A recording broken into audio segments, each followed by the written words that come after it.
Hello student, আমি সন্দীপ আচারিয়া। আমি একটা ভিডিও তোমাদের জন্য করেছি। সেটা হচ্ছে কি তোমার টিচিং স্কিলের উপরে অর্থাৎ এসএসসি 2 আমাকে অনেকে বলেছিল যে এসএসসি 2 এর সিলেবাস সম্পর্কে বলতে বা আলোচনা করতে বাংলাতে। তো সেটা আমি আলোচনা করে দিয়েছি, ডেভেলপিং অফ টিচিং স্কিলস।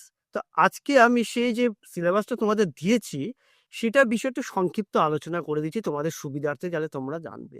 যাদের সেকেন্ড সেমিস্টারে নর্থ বেঙ্গল ইউনিভার্সিটির আন্ডারে এসএসসি 2 পেপারে যাদের এই ডেভেলপিং টিচিং স্কিল আছে, তো সেখানে আমি কি কি সিলেবাস আছে সেটা তো বলেই দিয়েছি। দেখো, তোমাদের প্রথমে আছে টিচিং স্কিল অ্যান্ড টিএলএমএস, অর্থাৎ শিখন দক্ষতা এবং টিচিং লার্নিং মেথডস, অর্থাৎ শিখন দক্ষতার যে পদ্ধতিগুলো, টিচিং লার্নিং মেথডস, টিএলএমএস। তো প্রথমে কি বলেছে, মিনিং অফ টিচিং স্কিল, অর্থাৎ টিচিং স্কিল বলতে আমরা কি বুঝি, মানে শিখন দক্ষতা, অর্থাৎ টিচিং এবং লেসন, অর্থাৎ শিক্ষণ আর শিখন, এই দক্ষতার জন্য মানে কার্যকর বা সাফল্যমণ্ডিত করার জন্য শিক্ষকগণের যে দক্ষতা বা অভিজ্ঞতার প্রয়োজন হয়, সেই দক্ষতা বা অভিজ্ঞতাকে কিন্তু আমরা বলছি শিখন দক্ষতা। তার ব্যাপারটা তোমাদের আশা করি বুঝতে পেরেছো। আবার বলছি, শিখন এবং শিখন অর্থাৎ টিচিং এবং লার্নিং, এই প্রক্রিয়াকে, কার্যপ্রক্রিয়াকে সাফল্যমণ্ডিত করার জন্য একজন শিক্ষকের যে অভিজ্ঞতা বা দক্ষতার প্রয়োজন হয়, সে দক্ষতাকে বলা হচ্ছে টিচিং স্কিল, মানে শিখন দক্ষতা। মানে একজন ক্লাসরুমের মধ্যে একজন শিক্ষক মহাশয় যখন তিনি পড়াচ্ছেন, তাকে কিন্তু বিভিন্ন রকমের একজন ছাত্রের তার সাথে সমাবেশ ঘটে, বিভিন্ন রকমের একটা ক্লাসরুমে ছাত্র থাকে। তো এই সমস্ত ছাত্রছাত্রীদের মধ্যে কেউ থাকে একটু বেশি ইন্টেলিজেন্ট, কেউ থাকে মাঝারি, কেউ থাকে একটু কম। তা তাদেরকে যে বিভিন্নভাবে যে তোমাকে শিখন দিতে হবে, তাদের দক্ষতা, একজন শিক্ষকের কতটা দক্ষতা প্রয়োগ করে সেই ক্লাসরুমে যে ছাত্রছাত্রীদের আছে তাদেরকে মানে শিক্ষিত করে তাদেরকে সেই শিখনের দক্ষতাটা বুঝিয়ে দিতে পারে, যেই বিষয়টা নিয়ে তিনি আলোচনা করছে। এই যে দক্ষতা, এটা হচ্ছে কিন্তু শিখন দক্ষতা।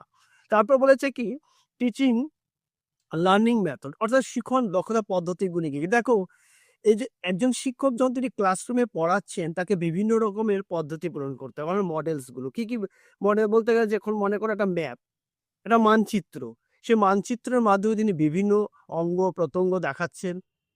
মনে করো একটা মানুষের যদি পুরো একটা স্ট্রাকচার নেওয়া থাকে, সেখানে তিনি অঙ্গ প্রত্যঙ্গের সঙ্গে পরিচয় করিয়ে দিচ্ছেন। আবার একটা ম্যাপ যখন তিনি আঞ্চলিক দিকগুলো দেখাচ্ছেন, একটা ম্যাপের আঞ্চলিক দিক বলতে তার পূর্বতে কি রয়েছে, উত্তরে কি রয়েছে, দক্ষিণে কি রয়েছে, ভারতে কোন রাজ্যের কত কিলোমিটার, রাজ্যের রাজধানী কি, তার ভৌগোলিক কেমন, তার খনিজ সম্পদ কেমন, শিল্প কেমন, বিভিন্ন রকম আলোচনা করছে তার একটা ম্যাপ দেখে। সেরকমই কোন একটা ক্যালেন্ডার তিনি একটা আটকে রেখেছেন, একটা তালিকা। সে তালিকার মধ্যে কি আছে, মনে করে ছোট বাচ্চাদের তিনি বলা আছে এ ফর অ্যাপেল ক্যালেন্ডার আকারে, বা কখনো তার একদম বলা আছে সি ফর ক্যাট, একটা ক্যাটের ছবি দেওয়া আছে। এই যে পদ্ধতিগুলো, মডেলগুলো, এটাই কিন্তু বলা হচ্ছে টিএলএমএস, অর্থাৎ টিচিং লার্নিং মেথডস। তারপরে আছে গিয়ে তোমার teaching skill according to NCERT, national council of national council of educational research training, যেটা আছে এনসিইআরটি, যে টিচিং স্কিলের যে তারা সংজ্ঞা প্রদান করেছে, তাদের যে ভাবে আলোচনা করে এনসিইআরটি থেকে, সেই ব্যাপারে তোমাদেরকে জানতে হবে। তারপরে আছে এজলাস ডেলার্স মডেল ক্লাসিফিকেশন টিএলএমস, অর্থাৎ এই যে এজার ডেলসের যে মডেলটা আছে, যে পদ্ধতিটা আছে, তার যে ভাগগুলো করতে বলেছে তোমাকে, ক্লাসিফিকেশন অফ কিসের, টিএল, অর্থাৎ টিচিং লার্নিং মেথডসের। এই তো গেল টিচিং স্কিল অ্যান্ড টিএলএমএস। এর পরবর্তীতে ইউনিট 2 আছে তোমার কনসেপ্ট অফ লেসন প্ল্যান, অর্থাৎ পাঠ পরিকল্পনা বলতে কি। দেখো, পাঠ পরিকল্পনা কি, একজন শিক্ষক যখন তিনি শ্রেণীকক্ষে উপস্থিত হবেন, তাকে একটা কোনো বিষয়বস্তু নিয়ে আলোচনা করতে হবে। সে বিষয়বস্তু যখন পূর্ব পরিকল্পিত হবে, একজন শিক্ষক সঠিকভাবে তার জ্ঞান অর্জন করবে এবং নিজেকে সে বিষয়বস্তুকে যাতে সঠিকভাবে নিজে যাতে উপস্থাপন করতে, তার জন্য যে সে পরিকল্পনা করে, সেটাকে বলা হচ্ছে পাঠ পরিকল্পনা। এবার বলা হচ্ছে ক্যারেক্টারিস্টিক্স অফ পাঠ পরিকল্পনা, অর্থাৎ পাঠ পরিকল্পনার বৈশিষ্ট্য কি। দেখো, পাঠ পরিকল্পনার যদি বৈশিষ্ট্যের কথা বলা হয়, কি বলেছে, শিক্ষক একটি নির্দিষ্ট পাঠের জন্য নির্ধারিত উদ্দেশ্যগুলি উপনীত হওয়ার চেষ্টা করবে। অর্থাৎ পাঠ পরিকল্পনার বৈশিষ্ট্যটা কি, যে বিষয়ে শিক্ষক পাঠ দেবেন, সেই বিষয়টা নির্দিষ্ট বিষয়বস্তু উপস্থাপন করবেন, করার জন্য তিনি নিজেকে সেভাবে তৈরি করবেন। তারপরটা কি যে শিক্ষক নির্দিষ্ট সময়সীমার মধ্যে উপযুক্ত বিষয়বস্তু নির্বাচন, অর্থাৎ শিক্ষক নির্দিষ্ট সময়সীমার মধ্যে উপযুক্ত বিষয়বস্তু নির্বাচন করে দেন। তারপর বলেছে শিক্ষক শিক্ষার্থীদের ক্রিয়া পূর্ব থেকে চিহ্নিত করে, অর্থাৎ শিক্ষক শিক্ষার্থীকে কি পড়াবে তা আগাম তিনি পূর্ব থেকে নির্ধারিত করে ক্লাসে যাবে। অর্থাৎ ক্লাসে মনে করে সকালে তার ক্লাস আছে, সে রাত্রেবেলা আগের থেকে নিজেকে প্রিপারেশন করে নিয়েই ক্লাসে পড়াতে হবে। আমরাও তাই করি। আমিও যখন টিউশন পড়াতে আসি তা আমাকেও আগের থেকে একটা সেই যে বিষয়টা আমি পড়াবো আমাকে নিজেকে একটা প্রিপারেশন নিয়ে নিতে হয়। এরকম একটি একটি করে পাঠ পরিকল্পনাটি অবশ্যই খুব ছোটখাটো বড় হবে না, অর্থাৎ যে বিষয়টা তিনি আলোচনা করবে যেটা খুব বড় বিস্তারিত না হয়, সংক্ষিপ্ত মূল বিষয়। কারণটা কি, যদি ওটা বড় হয় তখন সে কি করবে, যে ছাত্রছাত্রীরা একটু বোরিং ফিল করবে, তাদের কাছে সেটা এনজয়মেন্ট হবে না।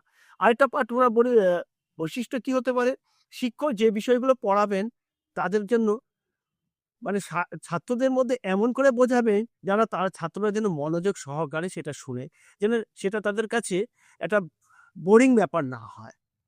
এটা হচ্ছে পাঠ পরিকল্পনার বৈশিষ্ট্য। তারপরে বলা হচ্ছে অ্যাডভান্টেজ অফ লেসন প্ল্যান, অর্থাৎ লেসন প্ল্যানের সুবিধাগুলি কি কি। পাঠ পরিকল্পনা শিক্ষককে সুমার্জিত করে, জ্ঞান চর্চার সুযোগ সুবিধা করে দেয়। ২ নম্বর হচ্ছে শ্রেণীকক্ষে শিক্ষক উপস্থাপনের জন্য বিষয়বস্তু নির্বাচন ও বিন্যাসে সাহায্য করে। ৩ নম্বর হচ্ছে শিক্ষার্থীদের শিক্ষক অসুবিধা দূর করতে সাহায্য করে। এরকম হচ্ছে। তারপর হচ্ছে define as well lesson plan, types of lesson plan, অর্থাৎ বিভিন্ন লেসন প্ল্যানে বিভিন্ন পদ্ধতিগুলো, এখানে লেসন প্ল্যানে বিভিন্ন রকমের তোমার পদ্ধতি আছে। স্টেপস অফ লেসন প্ল্যানের মধ্যে তোমার উদ্দেশ্য নিরূপণ, বিষয়বস্তু, পদ্ধতি, মূল্যায়ন, এরকম বিভিন্ন রকম আছে। Principal of developing or lesson plan, অর্থাৎ লেসন প্ল্যানের নীতিগুলি কি কি নীতি এই লেসন প্ল্যানের মধ্যে থাকে, মানে মেয়ের উদ্দেশ্যটা কি কি। তারপর steps of preparing or lesson, একটা সঠিক লেসন প্ল্যান তৈরি করতে গেলে তাকে কি পদ্ধতি অনুসরণ করা প্রয়োজন। যেমন ফার্স্ট স্টেপ হচ্ছে কি, তাকে যে বিষয়বস্তুটা তাকে আলোচনা করবে বা যে বিষয়বস্তু তিনি পড়াতে যাবেন সেই বিষয়বস্তু সম্পর্কে তার সম্যক জ্ঞান থাকা দরকার। দ্বিতীয় স্টেপ কি হবে, স্বচ্ছ ধারণা এবং সেই বিষয়বস্তুটা সম্পর্কে যে নিজস্ব স্বচ্ছ ধারণা দিয়ে ছাত্রছাত্রীদের কাছে সেই বিষয়বস্তুটা তুলে ধরা, যাতে ছাত্ররা সেটাকে খুব সহজেই গ্রহণ করতে পারে।